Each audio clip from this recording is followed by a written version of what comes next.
Bismillahirrahmanirrahim. Assalamualaikum warahmatullahi wabarakatuh.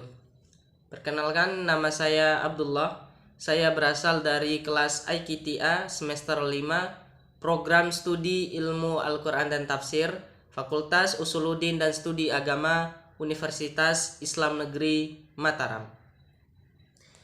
Di sini saya akan memaparkan dua tema besar atau dua judul makalah, yaitu yang pertama tentang sejarah kemunculan orientalis, yang akan dilanjutkan nanti poin kedua atau tema kedua yang akan dilanjutkan oleh pemikiran Joseph Schurz. Jadi langsung saja di sini.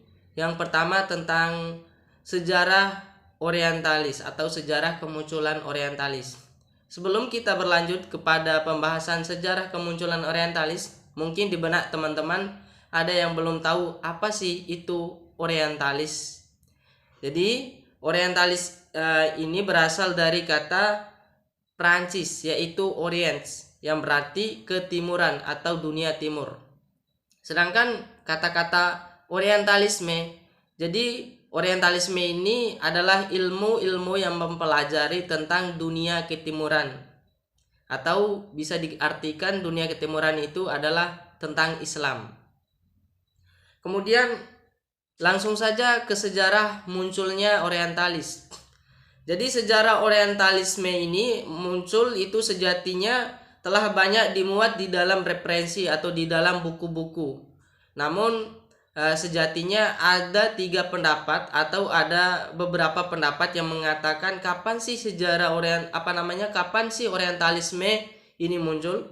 Yaitu yang pertama ada yang mengatakan bahwa awal mula munculnya orientalisme ini yaitu berawal pada abad ke-12 sejak Al-Quran diterjemahkan ke dalam bahasa Latin.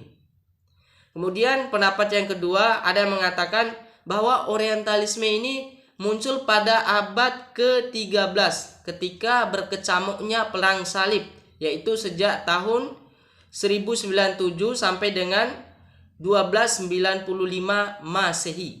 Kemudian pendapat yang ketiga ada yang mengatakan yaitu orientalisme ini muncul yaitu ketika Islam mulai membuka jendela ke dunia barat, yaitu melalui Andalusia atau tepatnya Spanyol. Nah, di mana pada saat itu para pendeta-pendeta dan para pelajar-pelajar dari barat itu banyak yang berdatangan dan belajar daripada orang-orang Islam itu sendiri.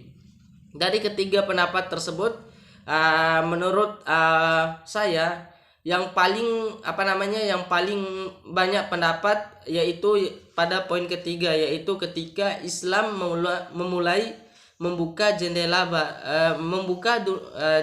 ke dunia barat untuk mempelajari Islam itu sendiri. Kemudian poin kedua, yaitu judul besar kedua, yaitu tentang pemikiran Joseph Schurz. Jadi sebelum kita mulai kepada pemikiran Joseph Schurz, jadi sedikit saya akan menjelaskan tentang biografi singkat dari orientalis ini. Jadi Joseph Schurz ini adalah nama aslinya itu Joseph Franz Schurz, yang merupakan seorang tokoh orientalis, seorang tokoh orientalis yang lahir di Jerman pada tanggal 15 Maret, yaitu pada tahun 1902. Kemudian Joseph Schurz ini berasal dari keluarga yang sangat religius, di mana ayahnya ini adalah Edward Schurz. Jadi dia ini adalah seorang penganut agama Kristen Katolik, dan beliau ini adalah seorang guru di sekolah luar biasa atau disingkat dengan SLB, sekolah luar biasa. Sedangkan ibunya ini adalah bernama Maria Mahor. Jadi ibunya ini bernama Maria Mahor. Kemudian ke pemikirannya. Jadi ada beberapa poin pemikiran tentang Joseph Schurz, yaitu Joseph Schurz ini adalah seorang orientalis yang berfokus pada pengkajian hadis ya teman-teman. Jadi pemikiran ini didasarkan pada pemikirannya Ignaz Goldziher, Jadi Ignaz Goldziher ini adalah pakar orientalis yang mengkaji tentang hadis.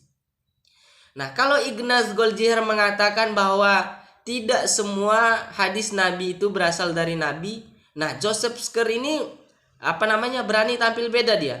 Dia mengatakan bahwa semua hadis itu palsu, tidak ada yang benar. Wah, lebih menarik nih teman-teman. Kalau Ignaz Goldziher mengatakan bahwa tidak semua hadis itu berasal dari Nabi, kalau Joseph Scurr ini memukul rata semua bahwa semua hadis itu palsu, semua hadis itu berasal daripada masa tabi'in. Kemudian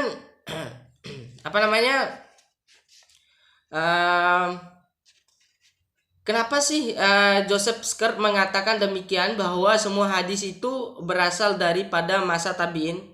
Karena menurut Joseph Scurr asal usul hadis adalah figur tabi'in. Dia mengatakan asal usulnya adanya hadis ini karena figur tabi'in, yang kemudian ia kembangkan pada masa sahabat hingga pada masa Nabi.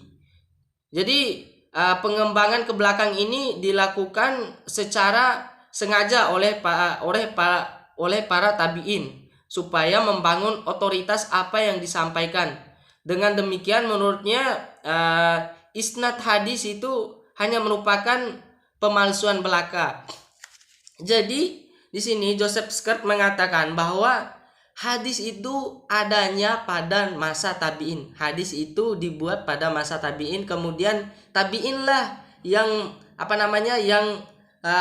membelakangi bahwa hadis itu adanya pada masa tabi'in, kemudian dimuat ke belakang lagi ke sahabat, kemudian akhirnya sampailah kepada masa Nabi Muhammad. Jadi menurut Joseph Scurr ini hadis itu berasal pada masa tabi'in. Jadi sedikit saya tekankan, kita sebagai umat Islam itu tidak boleh percaya dengan cemoohan atau dengan kata-kata atau dengan doktrin daripada orang-orang orientalis ini. Karena sejatinya orang-orang orientalis ini adalah orang-orang yang berasal dari barat. Orang-orang yang berasal dari barat yang memang ingin mencari-cari kesalahan tentang Islam. Karena emang dulunya itu sejarahnya memang Kristen itu itu muncul duluan daripada Islam itu sendiri, dan akhirnya Islam ini tahu-taunya berkembang lebih pesat. Nah, inilah yang melatar belakangi orang-orang orientalis ini. Kenapa sih kok kita yang duluan muncul, agama kita yang duluan muncul itu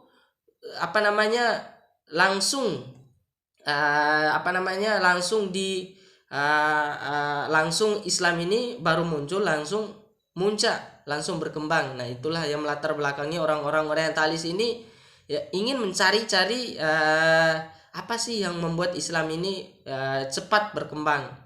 Jadi tidak sedikit pula orang-orang orientalis yang masuk Islam karena penelitiannya tentang Al-Qur'an.